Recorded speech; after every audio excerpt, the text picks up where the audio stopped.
Assalamualaikum warahmatullahi wabarakatuh. Saya Septi Sofia Nasihatin dengan NIM 934405220 dari Prodi Manajemen Bisnis Syariah kelas B akan mempresentasikan tugas studi Quran mengenai nuzul Al-Quran. Terdapat 5 subbab materi yang akan saya bahas. 1. Makna nuzul Al-Quran. 2. Macam-macam nuzul Al-Quran. 3. Tujuan turunnya Al-Quran. 4. Al-Makkiyah dan Al-Madaniyah. 5. Asbab Al-Nuzul. Definisi dan makna nuzul Al-Quran. Dalam Al-Quran, nuzulul Quran diungkap dengan 2 ungkapan, yaitu 1. Dengan kata nazzala, yunazzilu, tanzilan dengan makna konotatif, turun secara berangsur-angsur, dan 2. dengan kata anzala, yunzilu, inzalan dengan makna denotatif, menurunkan. Ilmu nuzul Quran adalah ilmu yang membahas tentang proses turunnya Al-Quran. Nuzulul Quran adalah proses mempermaklumkan Al-Quran dengan cara dan sarana yang dikehendaki oleh Allah, sehingga dapat diketahui oleh malaikat untuk disampaikan kepada Nabi Muhammad SAW. Macam-macam nuzul Al-Quran.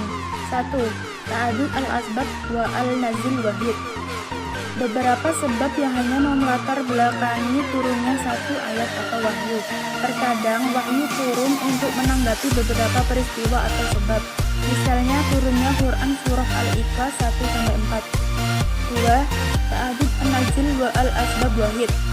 Satu sebab yang melatar belakangi turunnya beberapa ayat. Contoh Quran surah Ad-Dukhan surah ke-44 ayat 10, 15, dan 16. Tujuan turunnya Al-Quran. 1. Al-Huda, petunjuk. Dan sesungguhnya kami tak kalah mendengar petunjuk Al-Quran, kami beriman kepadanya. Barang siapa beriman kepada Tuhannya, maka ia tidak takut akan pengurangan pahala dan tidak takut pula akan penambahan dosa dan kesalahan. Quran surah Al-Jin surah ke-72 ayat ke-13. 2. Al-Nadzirah, peringatan. Al-Quran berfungsi sebagai peringatan kepada manusia sehingga selalu melakukan apa yang Allah perintahkan dan ingat kepada azab Allah. 3. Al-Busyra, kabar gembira. Katakanlah, Ruhul Qudus atau Jibril menurunkan Quran itu dari Tuhanmu dengan benar, dengan menubuhkan hati orang-orang yang telah beriman dan menjadi petunjuk, serta kabar gembira bagi orang-orang yang berserah diri kepada Allah. Quran surat An-Nahl surah ke-16 ayat 102. 4. Asy-Syifa, obat atau penyembuh. Hai manusia, sesungguhnya telah datang kepadamu pelajaran dan Tuhanmu dan penyembuh bagi penyakit-penyakit yang berada dalam dada dan petunjuk serta rahmat bagi orang-orang yang beriman. Quran surah Yunus surah ke-10 ayat ke-57. Al-Makkiyah dan Al-Madaniyah. Makkiyah adalah ayat-ayat yang turun sebelum Nabi hijrah. Makkiyah adalah ayat-ayat yang turunnya di Makkah dan sekitarnya meskipun setelah hijrahnya Nabi. Makkiyah adalah ayat yang kitabnya tuntunan atau ditujukan kepada penduduk Makkah. Sedangkan ayat Makkiyah berjumlah 85. Sedangkan Al-Madaniyah adalah ayat-ayat yang turun setelah hijrah. Madaniyah ayat-ayatnya turun di Madinah. Madaniyah ayat yang kitabnya kepada penduduk Madinah. Sedangkan ayat Madaniyah berjumlah 29. Asbab Al-Nuzul.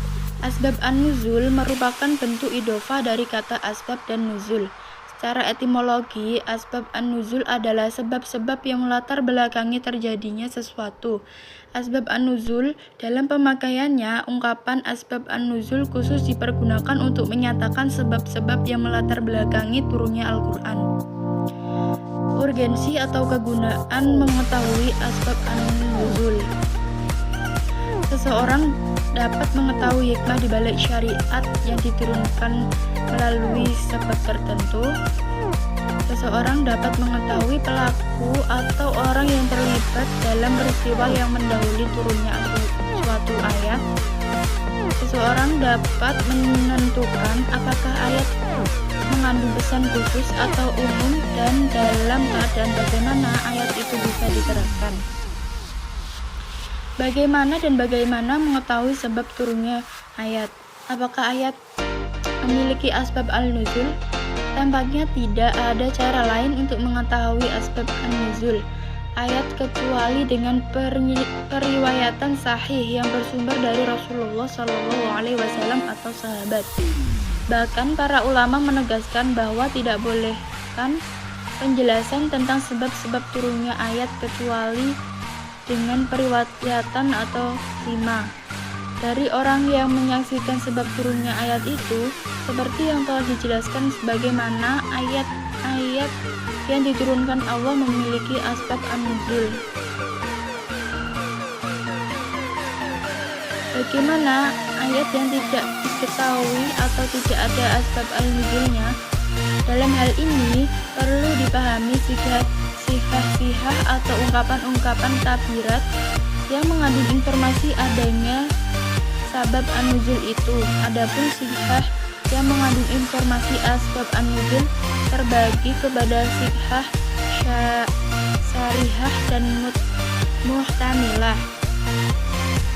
Demikian yang dapat saya sampaikan, kurang lebihnya mohon maaf. Saya akhiri.